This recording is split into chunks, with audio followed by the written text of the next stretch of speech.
बघा, गणेश जयंतीनिमित्त गणपती बाप्पांच्या नैवेद्याकरता तांदळाच्या पिठाचे मऊ लुसलुशीत उकडीचे मोदक इथे करून तयार झालेले. किती छान झालेत बघा. अगदी मऊ लुसलुशीत हे मोदक तयार झालेले. मोदक चवीला छान होण्यासाठी, सुगंधी होण्यासाठी ह्या मोदकांसाठी कुठल्या तांदळाचं पीठ तयार करायचं, उकड कशी काढायची पिठाची, सोबतच सारण कसं तयार करायचं हे सारं व्हिडिओमध्ये मी तुम्हाला सविस्तररित्या सांगितलेलं आहे. त्याच्यासाठी तुम्ही संपूर्ण रेसिपी बघा. मी तुम्हाला एक ह्यातला मोदक तोडून दाखवते.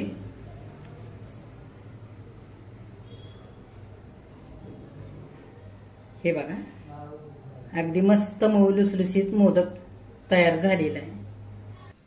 नमस्कार, प्रेमिलाच रेसिपीमध्ये तुमचं सर्वांचं खूप खूप खूप स्वागत. आज आपल्याला गणेश जयंतीनिमित्त गणपती बाप्पांच्या नैवेद्याकरता उकडीचे मोदक तयार करायचे. उकडीचे मोदक छान सुगंधी आणि चवीला होण्याकरता उकडीच्या मोदकांकरता आपल्याला कोणत्या तांदळाचं पीठ लागणार आहे आणि बाकीचं साहित्य काय काय लागणार आहे हे बघण्यासाठी लगेचच किचनमध्ये जाऊयात. जर माझ्या रेसिपीज तुम्हाला बघायला आवडत असतील तर एक लाईक जरूर करा आणि जे कोणी आता माझ्या रेसिपीज नव्याने बघत आहेत त्यांनी माझ्या चॅनेलला जरूर सबस्क्राईब सुद्धा करा. तर आता वेळ न घालवता आपण आपल्या रेसिपीला लगेचच सुरुवात करूया. आता आपल्याला गणपती बाप्पांच्या नैवेद्यासाठी मस्त असे तांदळाच्या पिठाचे मऊ लुसलुशीत उकडीचे मोदक तयार करायचे. तर आधी आपण साहित्य बघूया काय काय घेतलंय ते. इथे मी एक वाटी भरून ओल्या नारळाचं खरवडून चव घेतलेला आहे. त्याच वाटीने अर्धी वाटी सुरीने गुळ घेतलाय कापून.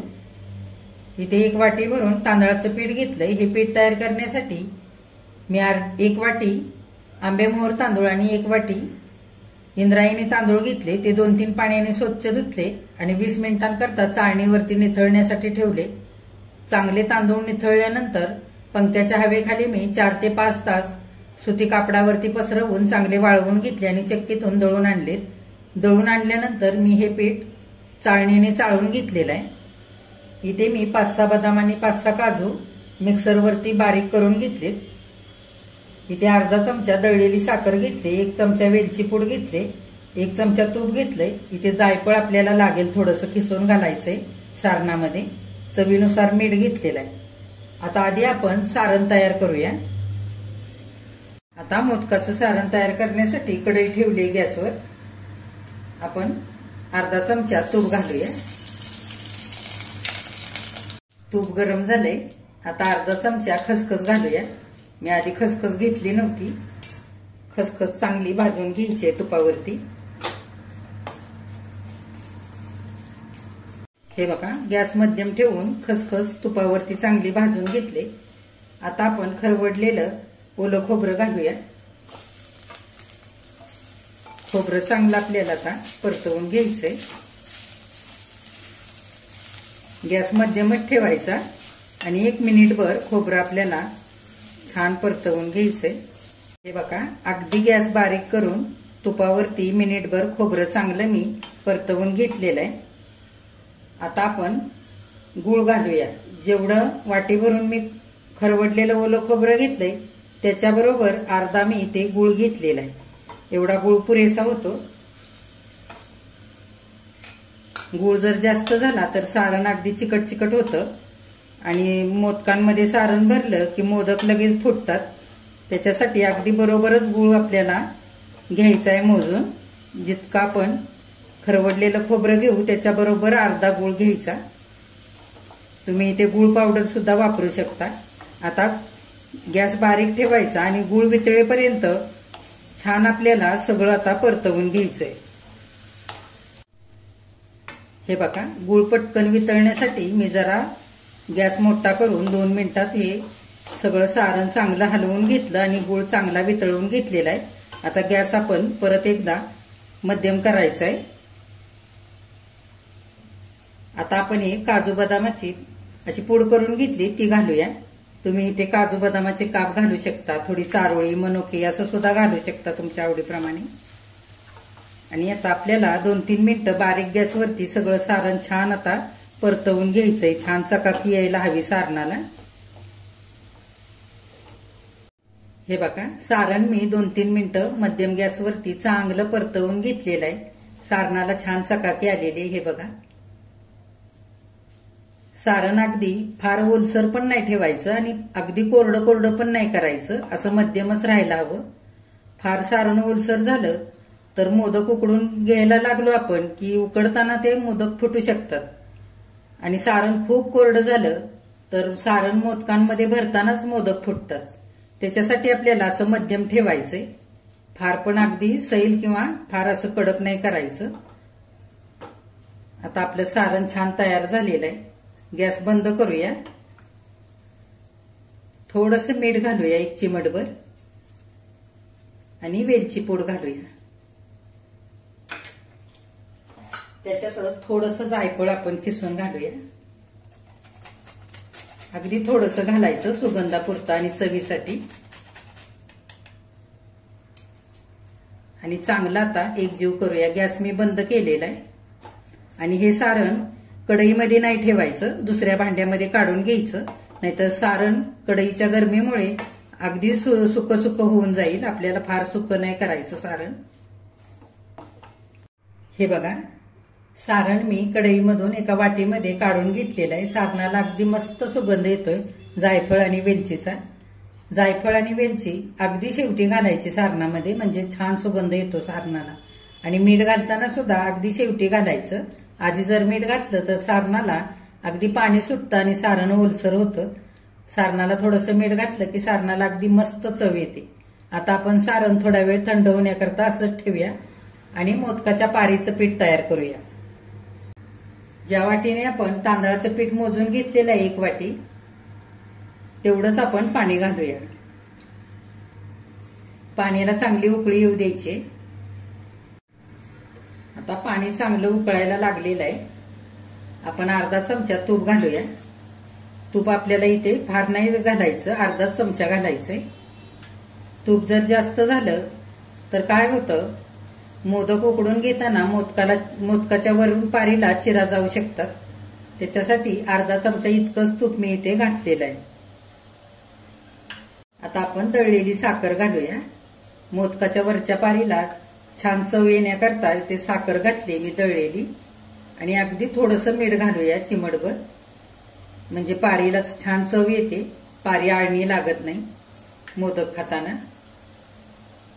हे बघा, पाणी चांगलं उकळलेलं आहे. आता आपण गॅस मध्यम करूया आणि तांदळाचं पीठ पाण्यामध्ये घालूया. तांदळाचं पीठ मी तयार करताना आंबेमोहर अर्धे तांदूळ आणि इंद्रायणी अर्धे तांदूळ घेऊन पीठ तयार केलेलं आहे. आंबेमोहर तांदळामुळे मोदक अगदी मस्त मऊ लुसलुसीत होतात आणि इंद्रायणी तांदळामुळे मस्त मोदकांना सुगंध येतो. त्याच्याकरता मी दोनही तांदूळ इथे वापरलेले पीठ करण्याकरता. आता आपण थोडं थोडं करून पीठ घालूया आणि चांगलं एकजीव करून घ्यायचंय पाण्यामध्ये. हे बघा, छान मी पीठ एकजीव करून घेतलंय पाण्यामध्ये. ज्या वाटीने आपण 1 वाटी पीठ घेतलं होतं त्याच वाटीने 1 वाटी पाणी घेतलेलं इथे.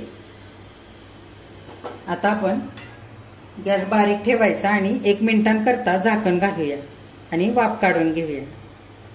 आता मिनिटभर झालेलं आहे. आपण झाकण उघडून बघूया.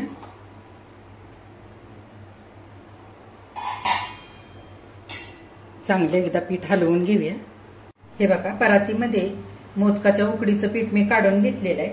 आता वाटीला थोडंसं तूप लावलेलं आहे आणि वाटीने गरम गरमच आता हे पीठ आपल्याला चांगलं मऊ करून घ्यायचंय. तुम्ही एखाद्या पेल्याने किंवा तांब्याने सुद्धा हे पीठ चांगलं एकजीव करून घेऊ शकता. थंड हे पीठ झालं की मग पीठ चांगलं एकजीव होत नाही, म्हणून असं गरम गरमच करून घ्यायचं. हे बघा, तांदळाच्या पिठाची उकड वाटीने चांगली मी एकजीव करून घेतली. आता हलकीशी कोमट झालेली आहे. आता आपण हाताने पटापट हे पीठ मळून घेऊया. आपल्याला हे चांगलं पीठ मळून घ्यायचंय. हे बघा, थोडंसं लागत असेल तर अगदी थोडंसं पाण्याचा हात घ्यायचा आणि पीठ चांगलं मळून मळून घ्यायचंय. तुम्ही थोडंसं तूप पण घेऊ शकता आणि तुपाने सुद्धा हे पीठ चांगलं मळून मऊ करून घेऊ शकता. पण आता तूप आपण इथे जास्त वापरणार नाही आहोत. तुपाचं जर प्रमाण जास्त झालं तर काय होतं, मोदक उकडताना चिरू शकतात. त्याच्यासाठी मी इथे पाणी घेते आणि पाण्याच्या हाताने हे पीठ अगदी चांगलं मऊ करून घेते. हे बघा, 5 ते 6 मिनिटं चांगलं पीठ मी मळून मळून असं मऊ करून घेतलंय. हे बघा अगदी छान मऊ पीठ झालेलं आहे. या पद्धतीने अगदी असं व्हायला पाहिजे मऊ, इतकं आपल्याला चांगलं मळून घ्यायचंय. आता आपण थोडासा तुपाचा हात घेऊया आणि पीठ एकदा परत चांगलं मळून घेऊया. अगदी थोडंसं तूप घेतलेलं आहे. हे बघा मोदकाच्या पारीचं पीठ चांगलं आता आपलं मळून तयार झालेलं आहे.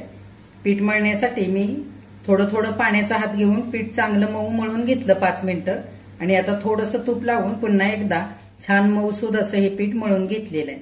आता आपण मोदक करण्यासाठी सुरुवात करूया. आता इथे मोदकाच्या पारीचं पीठ आपलं चांगलं मळून तयार झालेलं आहे. सारण तयार आहे. इथे मी थोडंसं तांदळाचं पीठ घेतलेलं आहे. पारी करताना पारीचं पीठ आपल्या हाताला चिकटू नये म्हणून थोडंसं तांदळाचं पीठ आपल्याला लागेल. आणि मी थोडंसं इथे तूप सुद्धा घेतलेलं आहे. लागलं तर आपण ते सुद्धा वापरायचंय. इथे मी चाळणीमध्ये केळीची पानं घालून घेतलेली आहेत आणि वरून थोडंसं तूप लावून घेतलंय. इथे तुम्ही हळदीचं पान तुमच्याकडे असेल तर तुम्ही ते सुद्धा वापरू शकता. हळदीचं पान किंवा केळीचं पान तुमच्याकडे नसेल तर तुम्ही ह्या जागी सुती कापड वापरू शकता किंवा एखादा सुती रुमाल सुद्धा इथे वापरू शकता. सुती रुमाल वापरत असाल तर तो पाण्यामध्ये चांगला भिजवून घ्यायचा, हाताने पिळायचा आणि तो चाळणीवरती हांतरून घ्यायचा आणि त्याच्यावरती मोदक उकडायला ठेवायचे. आता आपण ह्या पिठाचा एक एक गोळा घेऊन मोदकाची पारी तयार करूया. हे बघा किती मोठा मोदक बनवायचा आहे त्यानुसार पिठाचा गोळा घ्यायचा. थोडंसं तुपाचं बोट घ्यायचं. पण पोळ्याचं पुरण भरण्यासाठी पारी तयार करतो ना, अगदी तशी ही पारी तयार करायची. अंगठ्याने आतून छान दाबून घ्यायची आणि चारी बोटाने वरून हलक्या हाताने दाबायची म्हणजे छान पातळ पारी तयार होते. हे बघा पारी छान मी अशी पातळ करून घेतलेली. आता आपण मोदकाचं सारण भरूया. मावेल तितकं भरायचं. थोडासा पिठाचा हात घ्यायचा आणि पिठाच्या हाताने छान आता आपल्याला कळ्या पाडून घ्यायच्या. हे बघा मधलं बोट असं आतल्या बाजूने धरायचं आणि 2 बोटांनी अशी पातळ अशी कळी पाडून घ्यायची.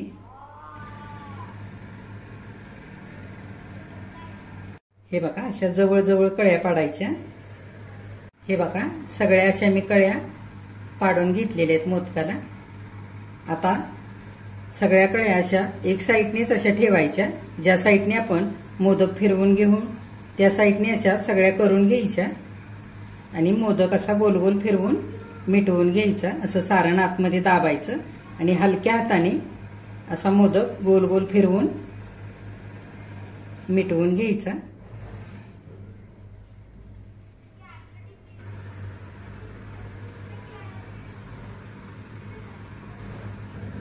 हे बघा आपला छानसा मोदक तयार झालेला आहे. हे बघा दुसऱ्या मोदकाची सुद्धा अशी छान पारी तयार करून घ्यायची. हे बघा दुसरी पारी सुद्धा छान पातळ अशी करून तयार झालेली. आपण सारण भरूया. हे बघा अशा सगळ्या कळ्या मी पाडून घेतलेले. आता आपण छान असा मोदक तयार करूया. हे बघा हलक्या हाताने असं फिरवून घ्यायचं. हे बघा असं हलक्या हाताने फिरवून फिरवून मोदक मिटवून घ्यायचा म्हणजे पाकळ्या जास्त अशा दबल्या जात नाहीत. हे बघा सगळे मोदक इथे करून तयार झालेले. केळीच्या पानावर चाळणीमध्ये असे मांडून घेतलेत. किती छान झालेत बघा. ह्या मोदकांसाठी 1 वाटी भरून तांदळाचं पीठ घेतलं होतं आणि 1 वाटीभर ओल्या नारळाचा चव घेतला होता. त्याच्यामध्ये असे मोठे मोठे 11 मोदक तयार झालेले आहेत. आता हे मोदक आपल्याला उकडण्यासाठी ठेवायचे. बघा मोदक उकडण्यासाठी मी आधीच टोपामध्ये 1 तांब्याभर पाणी उकळण्यासाठी ठेवलं होतं. पाणी आता चांगलं उकळायला लागलेलं आहे. आपण मोदकाची चाळण टोपावरती मांडूया आणि त्याच्यावरती झाकण घालूया. आपल्याला आता 10 ते 12 मिनिटं चांगले मोदक मध्यम गॅसवरती उकडवून घ्यायचे. आता साधारण 12 मिनिटं झालेली आहेत. मोदक उकडण्यासाठी आपण ठेवले होते. उघडून बघूया. बघा, मोदकांची चाळण मी खाली उतरवून घेतलेली आहे थंड होण्याकरता. आता 5 मिनिटं आपण मोदक थंड होऊ देऊया आणि नंतर एका डिश मध्ये काढूया. हे बघा, गणेश जयंती निमित्त गणपती बाप्पांच्या नैवेद्यासाठी तांदळाच्या पिठाचे मस्त असे मऊलुसलुशीत उकडीचे मोदक इथे करून तयार झालेले आहेत. किती छान झालेत बघा, मस्त मऊलुसलुशीत मोदक तयार झालेले आहेत. ह्या मोदकाच्या पारीचं पीठ तयार करण्यासाठी आंबेमोहर तांदूळ अर्धे आणि अर्धे इंद्रायणी तांदूळ घेऊन मी पीठ तयार केलेलं आहे. त्याच्यामुळे अगदी मस्त सुगंधी आणि चवीला मोदक अगदी छान झालेले आहेत. तुम्ही इथे तुमच्या आवडीप्रमाणे कुठलेही सुगंधी तांदूळ घेऊ शकता. त्याच्यामध्ये तुम्ही अर्धे इंद्रायणी तांदूळ किंवा अर्धे बासमती तांदूळ घालू शकता किंवा आंबेमोहर तांदूळ घालू शकता. असे 2 तांदूळ अर्धे अर्धे करून तुम्ही पीठ तयार करू शकता. हे मोदक अगदी दिवसभर जरी राहिले तरी अगदी मऊ लुसलुशीत राहतात आणि चवीला तर खूपच छान लागतात. तर ह्या पद्धतीने तुम्ही सुद्धा असे गणपती बाप्पांच्या नैवेद्यासाठी मोदक तयार करा. माझ्या चॅनेलला लाईक, शेअर आणि सबस्क्राईब जरूर करा. कमेंट करायला अजिबात विसरू नका. आजची मोदकांची रेसिपी जर आवडली असेल तर एक लाईक सुद्धा करा.